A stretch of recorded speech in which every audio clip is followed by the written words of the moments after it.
ada hubungan relasi antara tadi itu efek yang kurang asuhan di awal-awal tadi plus lingkungan barangkali. Tapi kenyataannya adalah memang ada dari sekian itu yang memang tidak merokok. Faktanya 34,5%. Ya. Baik, Tinggal dilakukan kalau ada yang siap membuat riset. penelitian lebih lanjut itu. Wah, ya ini dasar sekali itu. Jadi gencar sekali, gitu. Bisa turun itu agak perokok. Jadi sama yang menyusui penting banget karena masih di bawah 50% rupanya yang menyusui Ya. dengan faktor-faktor yang tadi sudah disampaikan, baik dari faktor kondisi fisik bisa juga, atau mungkin pilihan juga sekarang, atau mungkin ketakutan, trauma tadi yang disebutkan tadi itu, atau memang faktor kurang ya apa, sosial ya dan seterusnya. Baik, tanpa mengurangi dari nilai dari seminar ini, saya berikan kesempatan kepada para pemerhati kesehatan ataupun praktisi kesehatan yang hadir pada sore hari ini. Bapak Ibu sekalian, silahkan untuk raise hand. Saya cek dulu, ini ada, uh, nah ini dari Ana, dari chat ya. Mohon izin tanya, menyusui terakhir sampai umur berapa tahun? 3 tahun atau 4 tahun? Atau sampai tidak keluar hasil? Ini untuk dokter Cila. Silahkan dok, Ya, dari Bu Ana. terima kasih. Ya, terima kasih Ibu Ana atas pertanyaannya. Sebetulnya menyusui terakhir itu idealnya sampai 2 tahun ya Ibu. Ya, karena umur 2 tahun itu pun juga di mana ASI itu memang terbatas ya sampai 6 bulan. Karena kenapa sampai 6 bulan eksklusif itu karena memang di atas 6 bulan itu ASI itu tidak bisa memenuhi kecukupan minimal zat besi anak. Nah, makanya kita butuh MPASI sebetulnya. Nah, kalau misalnya dia udah umur setahun biasanya, maka ASI itu hanya dibutuhkan sebatas 30% saja. 70%-nya itu adalah makanan pendamping ASI. Seperti itu. Jadi bukannya berarti ASI itu udah nggak dibutuhin, enggak, masih dibutuhkan. Cuma memang sampai anak ini usia 2 tahun saja. Karena di atas 2 tahun pun anak juga tidak butuh ASI. Saatnya untuk disapih dan dia juga diperkenalkan oleh biasanya dari makanan keluarga. Makanya pentingnya apa namanya pengenalan makanan keluarga sejak dini ya. Jadi bukan makanannya, cuman situasinya juga. Jadi makan sama keluarga, situasinya dibiasakan makan dengan keluarga itu juga yang penting. Jadi menyusui itu sampai 2 tahun.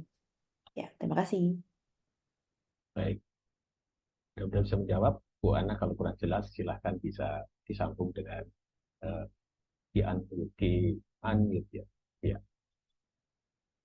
jelas ya Bu Ana. Nah silahkan yang lain yang uh, ini ada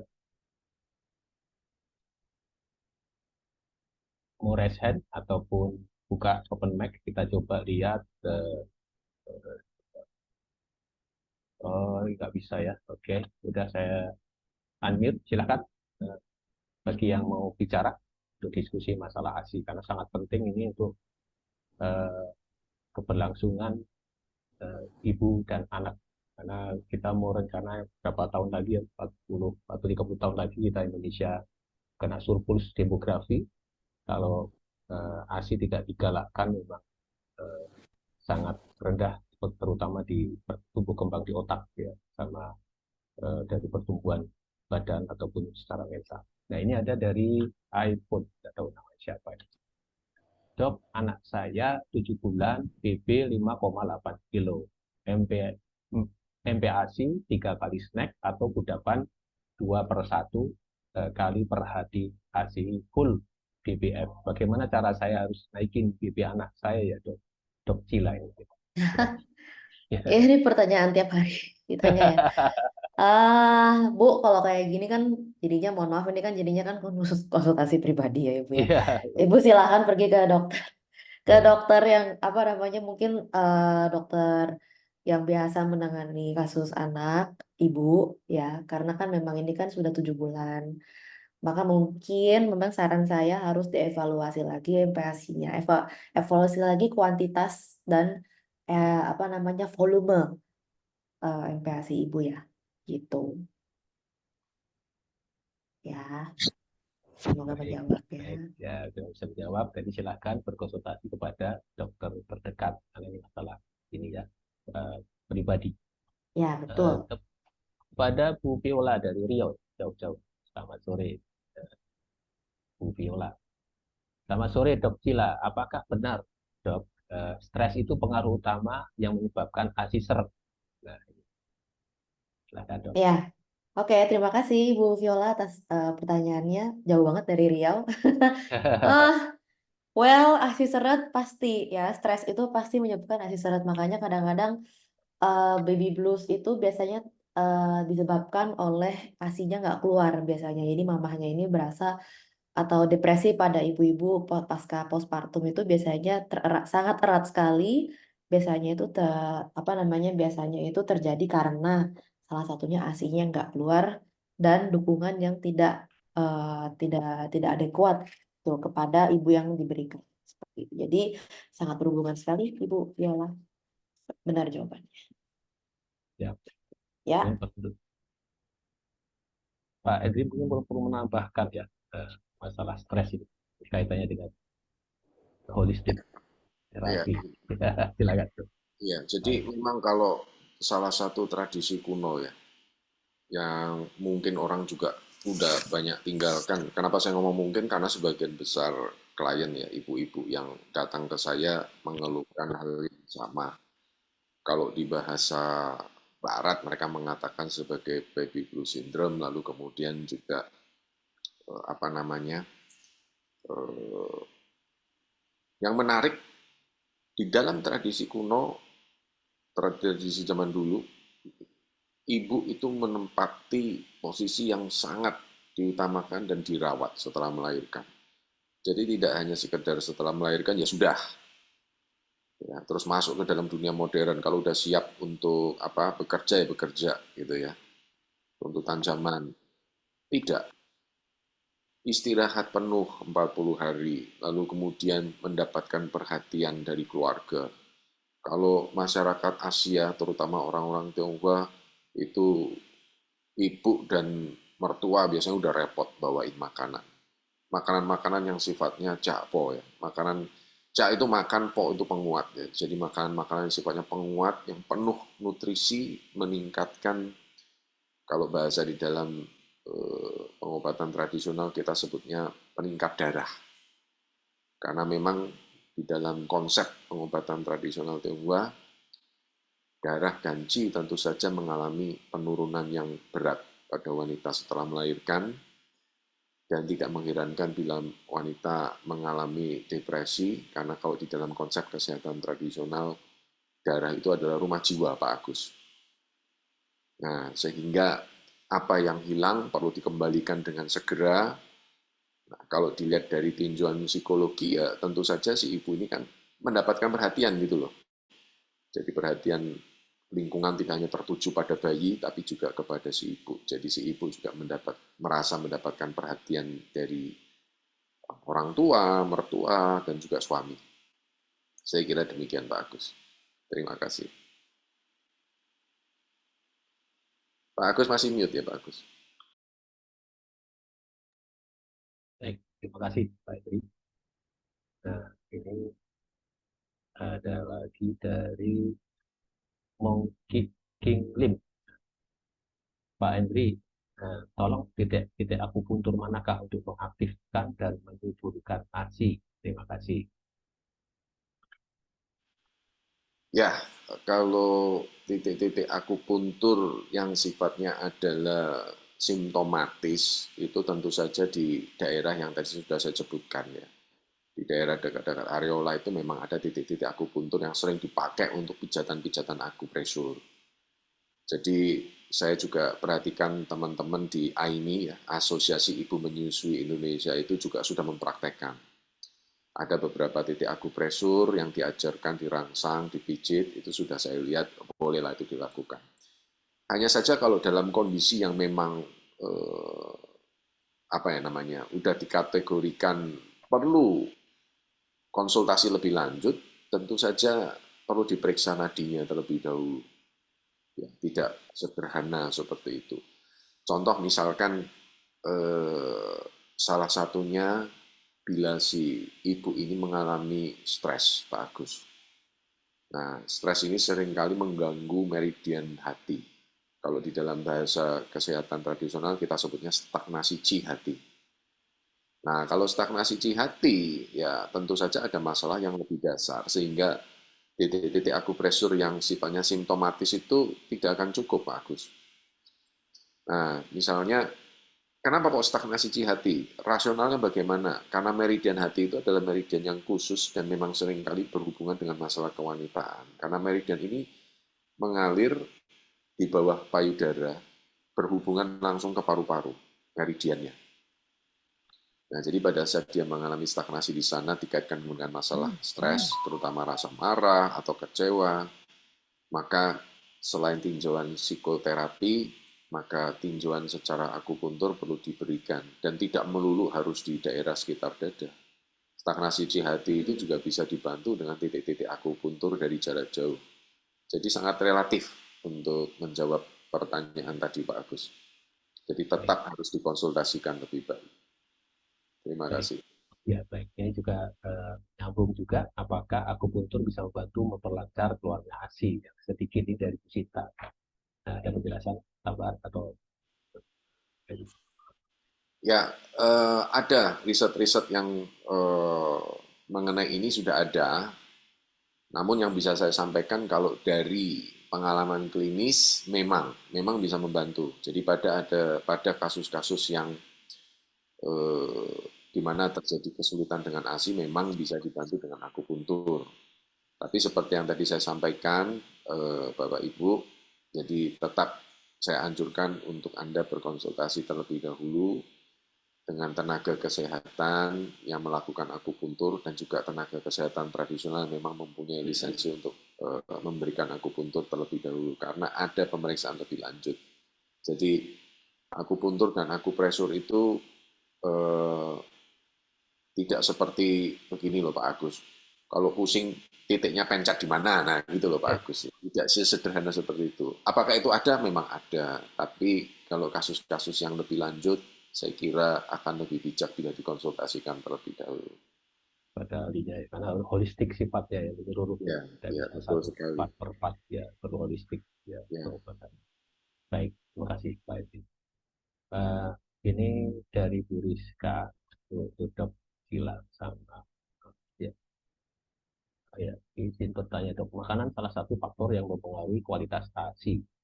Namun jika ibu setiap harinya tidak selalu mengkonsumsi makanan yang bergizi, apakah dapat dikatakan bahwa ASINya menjadi tidak berkualitas? Dok? Silakan. Ya, oke, terima kasih. Ini pertanyaan yang menarik ya. eh Makanan yang nggak bergizi itu maksudnya apa sih? Oke, kita harus evaluasi lagi nih maksudnya nggak bergizi kayak gimana. Kalau misalnya menurut dia itu bergizi tapi menurut kita enggak, mau gimana? Oke, itu sebetulnya makanan itu sebetulnya pemilihan makanan itu ujung-ujungnya adalah pilihan ibu. Oke, ibu mau punya anak pun itu pilihan, ya. Mau punya anak atau enggak, itu sebuah pilihan. Nah, itu menjadi salah satu konsekuensi. Tapi bukan berarti eh, bisa ya dan tidak. Kalau kita lihat ke belakang lagi, berarti kalau misalnya ibunya nggak bergizi, berarti mamahnya malnutrisi dong. Ya, jadi kita lihat lagi nih makanan yang bergizi itu kayak apa sih? Jadi nggak semena-mena ibu ini makan yang biasa. Kita lihat lagi pas waktu waktu lagi hamil, ibunya makan apa aja sih gitu. Nah, itu biasanya direfleksikan dengan apa namanya kadar lab darah yang mungkin dianya anemia, ya kan? Atau apa namanya kekurangan darah seperti itu.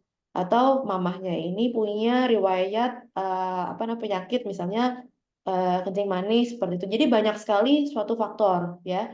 Mungkin bisa apa namanya eh, memberikan suatu pemahaman bahwa berarti kalau gue makan jelek, ASI gue jelek. Nggak kayak gitu ya. ASI itu selalu mengikuti demand-nya bayi gitu. Jadi sebetulnya ibu-ibu yang malnutrisi pun ASINya berkualitas kok gitu. Bukan, jadi jangan memandang sebelah mata ASI semena-mena mamanya makannya jelek gitu. Enggak. Cuman kita harus lihat lagi apakah sebelum sebelum mama anaknya ini lahir bagaimana status gizi ibunya. Nah, itu yang baru kita bisa evaluasi. Ya, mudah-mudahan menjawabnya Ibu Rizka ya. Gitu. Baik. Cukup ya Bu Rizka, atau masih ada tambahan silahkan bisa lanjut atau langsung tanya. Ini dari Bu Susanti adalah gini dok. Seringkali saya mendapatkan ibu menyusui yang usianya 30 atau 35 tahun, mengeluh ASINya keluar sedikit. Sehingga tak jarang akhirnya kombinasi dengan sufor, saya nggak tahu apa sufor itu. Apakah benar usia dan klaritas dapat mempengaruhi produksi ASI dok? Nah, bagaimana cara mengetahui produksi ASI ibu itu cukup untuk bayinya? Oke, ini pertanyaan bagus ya, hubungan usia dengan apa namanya dengan Oh, susu formula tadi ya, sufor ya. enggak, ini kan dia bilang usianya 30 sampai 35, jadi hubungan antara usia dan ASI sehingga harus pakai sufor seperti itu. Ya. Nah, sebetulnya nggak ada. Saya umur 31, Bu. Jadi kalau dibilang kasih saya cukup, kasih saya kurang, kayaknya enggak deh kayaknya ya. Selama bayinya masih ada dan bayinya itu masih menghisap payudara mamanya, pasti ASINya ada. Oke? Jadi jangan bilang kalau misalnya orang ibu-ibu yang 30-35, oh itu bukan body shaming, tapi itu namanya age shaming, oke? Jadi nggak ada hubungannya sama usia. Oke, sayang. Jadi usia dan paritas itu tidak mempengaruhi produksi ASI. Mungkin memang ASINya sedikit, ada ibu-ibu yang dia itu ASI sedikit tuh ada. Cuman pertama, sadarilah apabila ASINya ini keluarnya sedikit. Kedua, evaluasi lagi. Kenapa sih ASI saya sedikit? Ya, apakah benar ASI saya sedikit? Ketiga, yuk minta bantuan konselor laktasi atau konsulkan ke dokter atau ke rumah sakit yang ada konselor laktasi. Jadi untuk supaya bisa evaluasi bareng-bareng apakah emang benar ada masalah dengan saya atau masalah dengan anaknya. Jadi yang aku tadi bilang tadi, jadi kita nggak bisa semena-mena menyalahkan ASI dikit apa enggak gitu. Jadi harus lihat secara holistik lah. Maksudnya lihat secara keseluruhan seperti itu. Jadi sebetulnya nggak ada hubungannya. Jadi makanya kombinasi dengan sufor. Soalnya mamanya juga insecure ya kan, kayak kok ASI gue dikit nanti anak gue nggak gede lagi kayak gitu. Jadi nggak ada hubungannya ibu gitu, Ibu Susanti. Ya Bu Rizka, sama-sama atas penjelasannya. Oke, Ya, ya. gitu. Baik, terima kasih dok. Eh, Silakan kalau ada yang mau diskusi. Bu Linda Bambak mau buka. Silakan Bu Linda. Atau siapa silakan.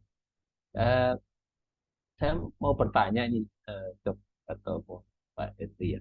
Apakah ada kaitan ya antara eh, ibu apa namanya anak karena ibunya faktor tertentu nggak mau menyusui gitu di awal, eh, berpengaruh terhadap perilaku anak gitu.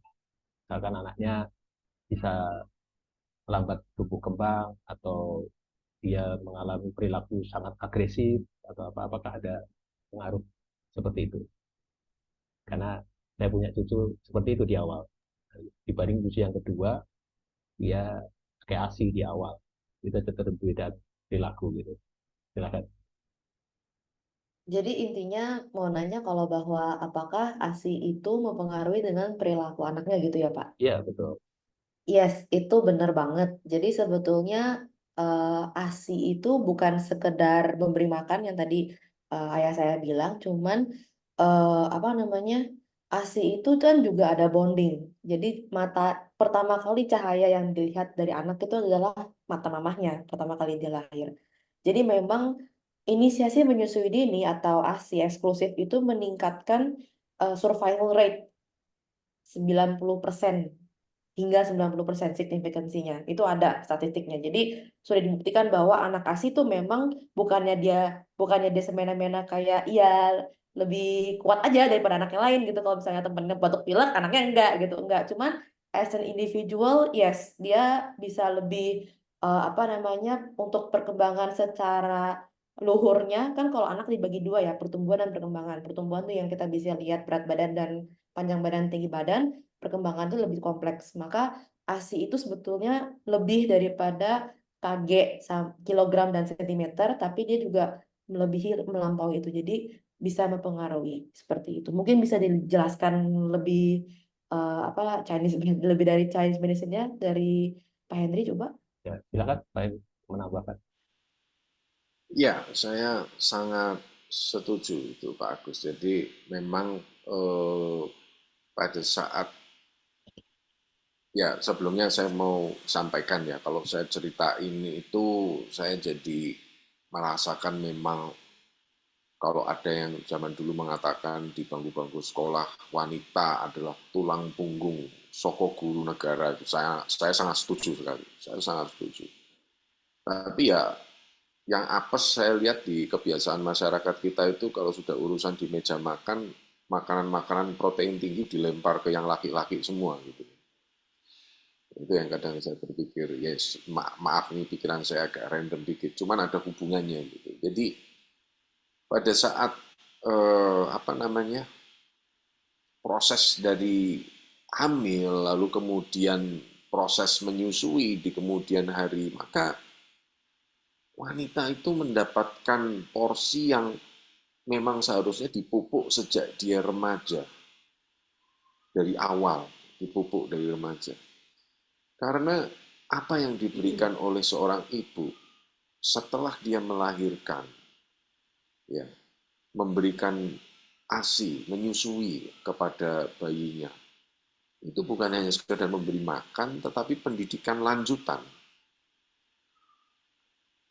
Karena seperti yang saya sudah sampaikan, proses menyusui itu melatih daripada bonding, memberikan stimulus melalui titik-titik akupuntur, terutama titik perikardium tadi.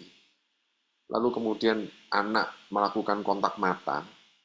Nah, makanya kenapa tadi Dr. Cila menjelaskan penggunaan pacifier atau kempengan itu akhirnya merusak. Kadang saya suka bercanda kalau saya memberikan kuliah atau materi ke siswa-siswa saya. Makanya tidak heran kalau zaman sekarang banyak sekali generasi sintetis, ya karena memang sejak bayi dikenalkan dengan hal sintetis, ya apa namanya payudara tiruan atau apa ya dot dan lain sebagainya. Jadi eh, kembali ke tadi, dengan menyusui dan memberikan ASI secara langsung itu memberikan rangsangan kepada bonding, meningkatkan kemampuan untuk terhubung.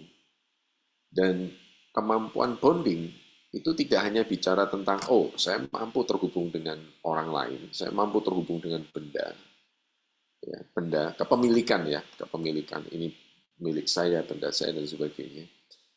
Tetapi dampaknya kan besar terhadap bagaimana dia mempunyai kesadaran terhadap sosial.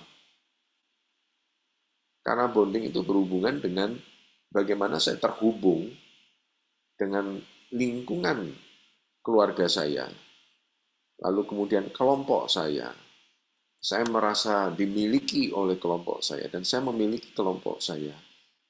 Yang ujung-ujungnya adalah berhubungan dengan bagaimana saya mampu meregulasi, ya, mendekatkan diri saya untuk sejalan dengan aturan-aturan supaya saya bisa diterima di dalam kelompok saya. Nah, anak pada saat proses menyusui, dia juga mengenali wajah ibunya. Dia berusaha mengenali wajah ibunya, reaksi-reaksi ibunya, kemudian melakukan asosiasi, oh kalau mama saya atau ibu saya mempunyai mimik wajah seperti ini, dia sedang apa, perasaan apa yang saya rasakan, apa yang dia sedang rasakan. Nah itu krusial Pak Agus.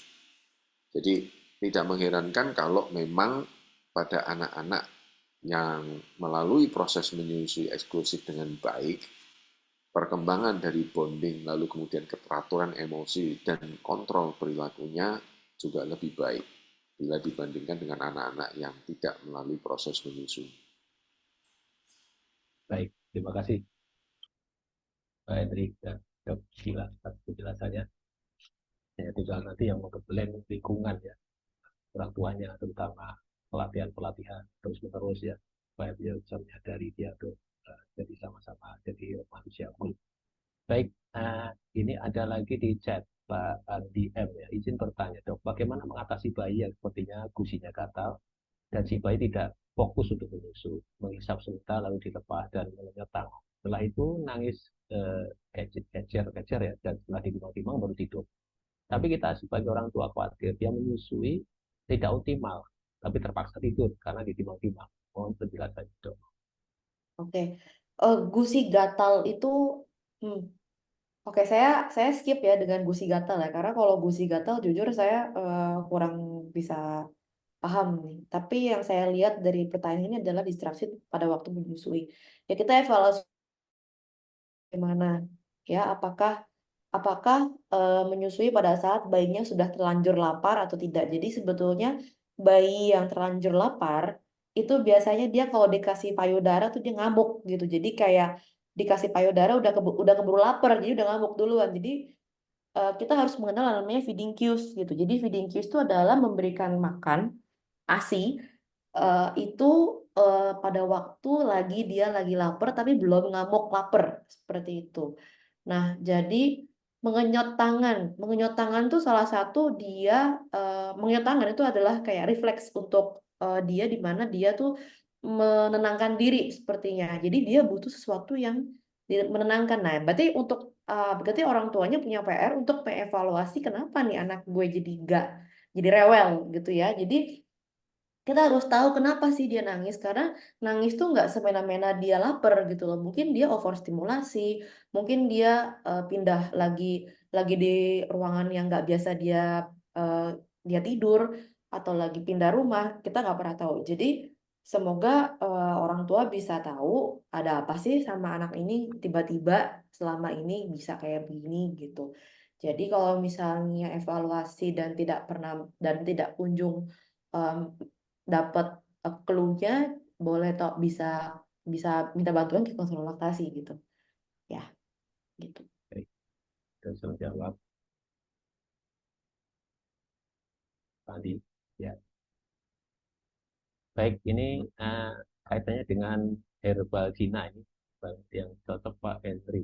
Pak Henry, saya sering dengar tradisi memberikan cairan sari chicken dari herbal Cina buat ibu-ibu postpartum. Apakah benar itu bagus sekali? Silakan, atau Dok Cila juga boleh, atau Pak Henry yang punya pengalaman seperti ini. Ya, silakan. Jadi kalau tradisi itu banyak sekali ya Pak Agus ya. Jadi kalau kita bicara tradisi perlu diketahui bahwa orang Tionghoa itu memiliki cukup banyak suku. Sama seperti di Indonesia. Kalau di Indonesia ini ada suku Batak, ada suku Jawa, ya ada suku apa namanya Minahasa, itu di Tiongkok juga banyak. Setidaknya di Indonesia misalkan yang paling banyak ya itu suku Hokkien ya. Lalu kemudian ada suku Hakka untuk orang Tionghoa sendiri. Lalu kemudian ada juga orang-orang Teochew, itu suku. Dan masing-masing mempunyai tradisi yang berbeda-beda, Pak Agus. Nah, jadi kalau pemberian apa namanya saripati ayam itu secara umum memang ada. Kalau tradisi orang Hakka itu biasanya diberikan yang disebut dengan ayam arak jahe. Ya. Dia masak ayam arak untuk ibu yang setelah melahirkan. Ya. Tapi araknya khusus, bukan arak biasa gitu, bukan. Atau arak Bali itu bukan, beda. Ada arak khusus itu, memang khusus untuk itu. Nah, sedangkan kalau tradisi di Jawa juga ada jamu-jamu yang diberikan setelah melahirkan gitu. Nah, kalau secara sehari-hari saya kira pemberian sari ayam tuh sah-sah saja, boleh-boleh saja. Namun kalau seandainya ibu ingin menyertakan herbal, tetap saya anjurkan Anda untuk berkonsultasi dengan nakes dan nakestrat yang memang mempunyai kompetensi ke sana terlebih dahulu. Karena pada saat ibu melahirkan, siapa tahu ada faktor yang lain yang berhubungan dengan kesehatan yang harus dihati-hati juga. Misalkan, ibu setelah melahirkan ternyata juga punya hipertensi. Jangan salah, ada herbal-herbal yang harus diwaspadai yang memang kontraindikasi pada kasus hipertensi, Pak Agus.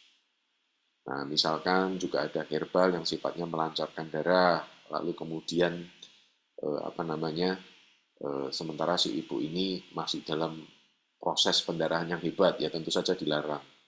Makanya kenapa seringkali dokter melarang ibu-ibu yang sedang hamil atau melahirkan atau sedang masa nifas itu untuk mengkonsumsi herbal itu karena seringkali ada konsumsi yang tidak tepat. Jadi masyarakat tidak konsultasi terlebih dahulu, membeli herbal di pasar, Mentang-mentang ada tulisannya jamu untuk pasca melahirkan. Nah, itu tidak dilakukan pemeriksaan terlebih dahulu, ternyata ya nggak cocok, ya jadi repot gitu kan. Ya, cuman kalau secara umum seperti yang Ibu tanyakan tentang sari ayam tadi, itu saya kira aman.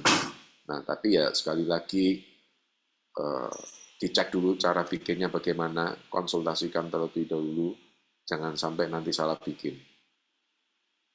Itu, itu Pak Agus. Baik. Cuman saya mau bikin acara di sini nanti judulnya kan beda, bukan menyusui tapi resep masak nanti malah. Ya, ya paling tidak secara umum saja. Ya, kaitannya di resep ya. Ya, betul betul. Ya, baik. Eh, Makasih Pak Edi penjelasannya.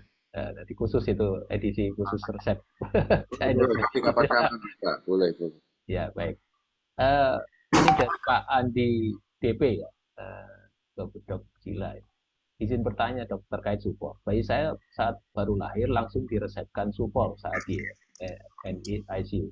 Ada IMD sebelumnya oleh dokternya dengan alasan gulanya rendah. Padahal ASI saya sudah keluar bahkan di saat tangan saya masih kaku pasca SC. Sesar mungkin ya. Di usia menuju 2 bulan tiba-tiba badannya beruntusan. Hingga sekarang saya kepikiran apa ada hubungannya dengan pemberian sufor saat anak saya baru lahir. Anak saya berikan ASI terus dok. Sufor hanya sekali baru lahir saat itu. Silakan dok. Oke, terima kasih atas pertanyaannya, Bapak Andi atau Ibu Andi ya. Oke. Apa namanya? Gak apa-apa ya. Maksudnya terima kasih sekali sudah berjuang karena nggak gampang ya bayi lahir di NICU tapi udah mau belajar buat menyusui itu. Congratulations, sekarang udah 2 bulan. Tapi waktu 2 bulan tiba-tiba bayinya badannya beruntusan. Oke, evaluasi lagi. Kenapa bisa beruntusan? Ya, karena sebetulnya nggak ada hubungannya sama pemberian sufor pada waktu lahir. Karena waktu baru lahir kan pemberian sufor hanya untuk indikasi medis aja, ya kan. Jadi kalau memang udah dilepas dari sufor dan diberikan ASI, ya artinya kita harus eh, evaluasi lagi. Kadang ada beberapa anak-anak yang mungkin special case-nya adalah dia sensitif sama apa yang mamanya makan. Ya, coba evaluasi lagi. Waktu itu saya makan apa ya, atau konsumsi apa ya, atau mungkin bayi ini apa namanya sensitif sama apa namanya kayak alas-alas tertentu gitu. Nah, itu mungkin bisa dievaluasi lagi. Jadi nggak semena-mena tentang ASI ya. Mungkin karena mungkin ganti deterjen atau apa gitu. Jadi ini saya nggak mau ngomongin tentang deterjen khusus bayi ya, enggak ya. Karena nanti banyak pertanyaan tentang masalah hal seperti itu. Jadi nggak ada hubungannya ya. Jadi sebetulnya harusnya sih tidak ada hubungan dengan ASI dan berdusan. Cuman mungkin harus dievaluasi lagi. Waktu itu makannya apa. Dan kita evaluasi lagi lingkungannya bagaimana. Seperti itu. Ya, terima kasih. Baik, mudah-mudahan bisa menjawab Pak Andi DP. Eh, ini Bu Sinta, mohon maaf Bu, karena kita bukan forumnya di pasca itu tadi ya melahirkan, tapi di menyusui. Jadi mudah-mudahan Ya, nanti tapi saya nggak jawab. apa-apa, Pak Agus. Saya mau Oh, jawab boleh. aja. Kasihan Oh, ini. oh Ya. silakan silakan. Baik. Soalnya begini, Bu Sinta ya. Saya setelah baca tulisan Anda di chat, waduh, saya lebih ngeri lagi. Jadi makanya saya bersedia jawab. Sebaiknya jangan, Bu Sinta.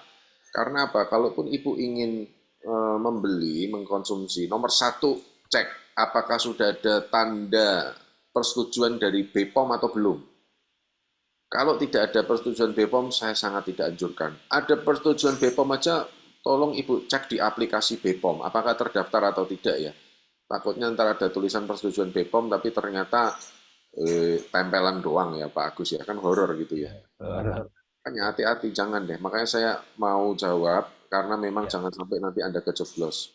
Lebih baik masak sendiri, bikin sendiri lebih afdol, Bu, lebih aman. ya, ya.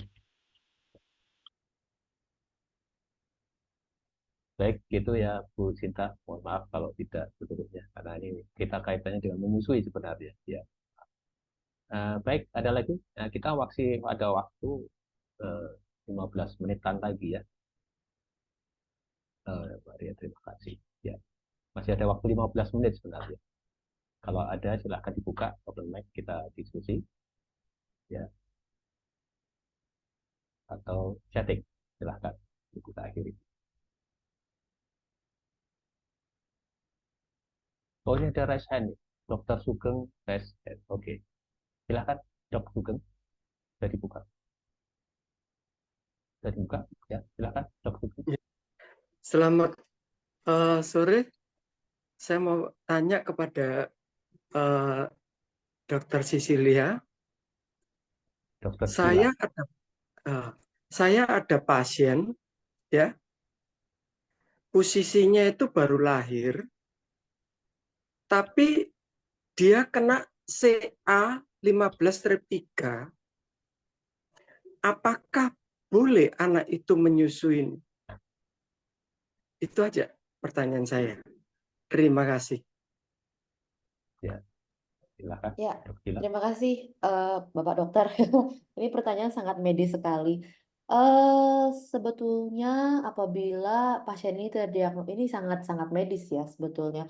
Kita harus konsultasikan lagi kepada dokter onkologinya sih sebetulnya. Dan apakah pasien ini dalam perawatan apa tidak? Seperti itu perawatan kemoterapi apa tidak? Karena menyusui itu sangat hal yang sensitif ya. Karena menyusui itu juga sebetulnya ada kondisi ibu dan kondisi anak. Jadi nggak mutlak-mutlaknya harus menyusui ASI secara eksklusif karena ibu-ibu yang HIV pun kita juga rada abu-abu nih apakah kita harus balik lagi apakah beliau ini lahir secara normal atau tidak. Nah, seperti itu. Jadi mungkin bisa dikonsultasikan kepada dokter onkologinya lagi ya, Dok ya. Gitu. Baiknya bagaimana? Dan dikondisikan lagi kepada pilihan ibunya. Nah, biasanya kadang-kadang harus ajak diskusi. Ini ibunya maunya eh, rencana ibu ke depan mau seperti apa. Nah, kayak gitu. Itu harus diomongin. Jadi kita nggak mungkin sebagai nakes secara sekonyong-konyong bilang, iya ibu harus kasih walaupun ibu sakit. Nggak ya, gitu. Tapi kita harus mempunyai pertanyaan terbuka sehingga ibu ini mempunyai pilihan, sehingga ibu mengerahkan ibunya untuk mengevaluasi dan mempunyai rencana ke depannya seperti apa dan dukungan apa yang bisa diberikan oleh suami ke depannya. Seperti itu menurut saya.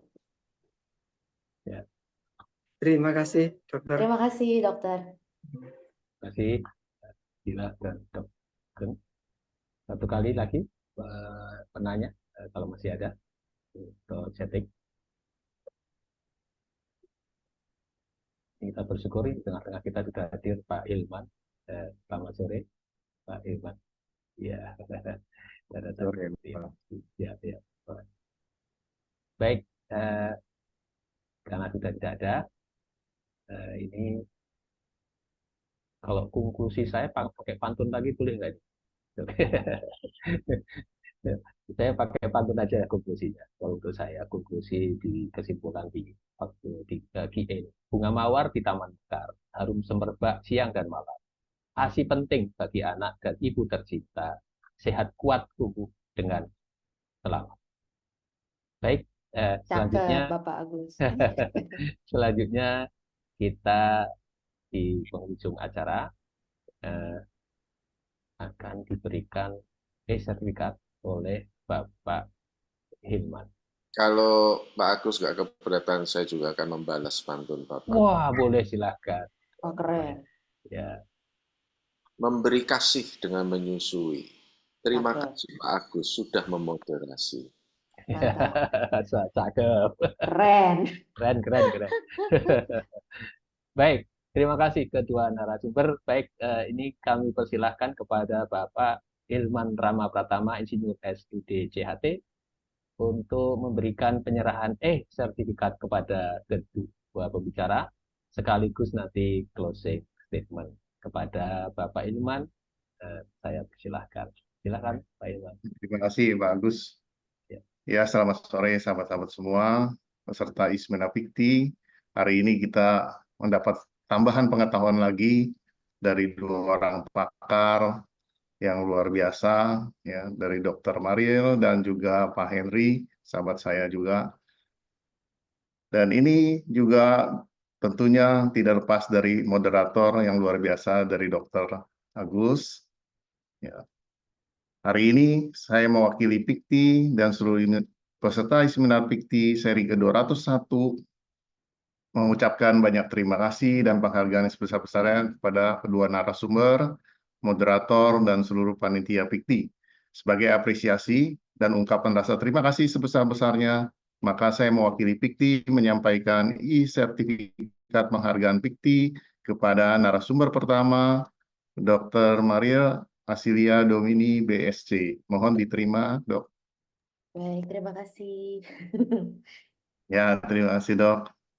Dan juga tidak lupa kepada narasumber kedua, sahabat saya, Pak Henry, AMD, Akub, SAG, KES. Mohon diterima, Pak Henry. Ya. Terima kasih banyak, Pak Hilman. Ya, terima kasih, Pak Henry. Dan juga moderator kita hari ini yang luar biasa, Dr. Agus Prayitno, CET. Mohon diterima sertifikat ini. Terima kasih, Pak Hilman. Ya, terima kasih, Dok. Ya. Sebelum acara Ismina Pikti hari ini ditutup, kami mengundang kembali ke seluruh peserta untuk mengikuti Ismina Pikti seri ke-202 pada tanggal 11 Agustus 2024, hari Minggu pukul 14.30 WIB dengan tema Family Care for Adopted Child. Dengan pembicara pertama, Dr. Anda Nilam Widyarini, MSI Psikolog CCH. Dan pembicara kedua, Ibu Maria Rosa, dan moderator NS Anas Kiki Anugraha, SKEP, MKEP, dan dibawakan oleh Suhu Haryanto dalam pembukaan dan penutupan oleh Dr. Sunarto M. Hum. Pada kesempatan ini saya mewakili Pikti, mengucapkan puji dan rasa syukur kehadirat Tuhan Yang Maha Esa. Ismina Pikti seri ke-201 dengan tema ASI seberapa penting sih? Dengan resmi saya nyatakan ditutup. Sekian, terima kasih. Wassalamualaikum warahmatullahi wabarakatuh. Shalom, sampai sata, bon sekitata. Om Santi Santi Om. Salam kebajikan, rahayu, rahayu, rahayu. Salam sehat, dan sampai jumpa di seminar Pikti minggu depan.